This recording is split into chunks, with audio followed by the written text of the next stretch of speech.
Wakasumbua Kibaki mpaka wakaenda na nusu mkate. Wakakuja wakazungusha Uhuru mpaka wakaenda na handshake. Hii ya mahasla hii watapata kitu kweli? Mimi nimewaambia hii yenye iko ni ya mahasla. Hakuna mtu atapata chochote, hakuna handshake, hakuna nusu mkate. Ile deni tuko naye na mtu ya kitendawili ni vile atafika Bondo. Ama namna gani?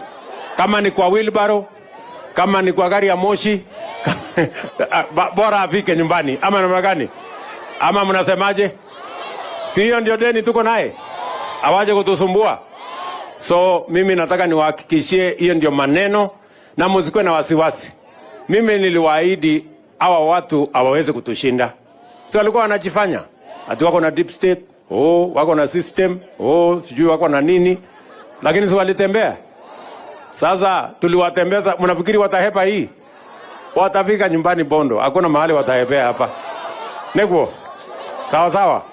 Ndio tuweze kufanya hii kazi yenu, tusomeshe watoto, tufanye biashara, tuwasaidie na soko, tupange mambo ya ajira ya vijana wetu na tupeleke taifa letu la Kenya mbele. Tunawapenda sana watu wa Nyeri, tunawatakia heri, tunawatakia baraka ya Mungu, Mwathani amurathime. Niko hapa na deputy wangu Mheshimiwa Rigathi Gachagua. Huyo muungwana si mnamjua? Niwaulize, mnafikiri kitendawili ataniweza huyu muungwana akiweko? Hapa vile vile tuko na gavana wetu Kahiga Mutahi, mpigeni makofi.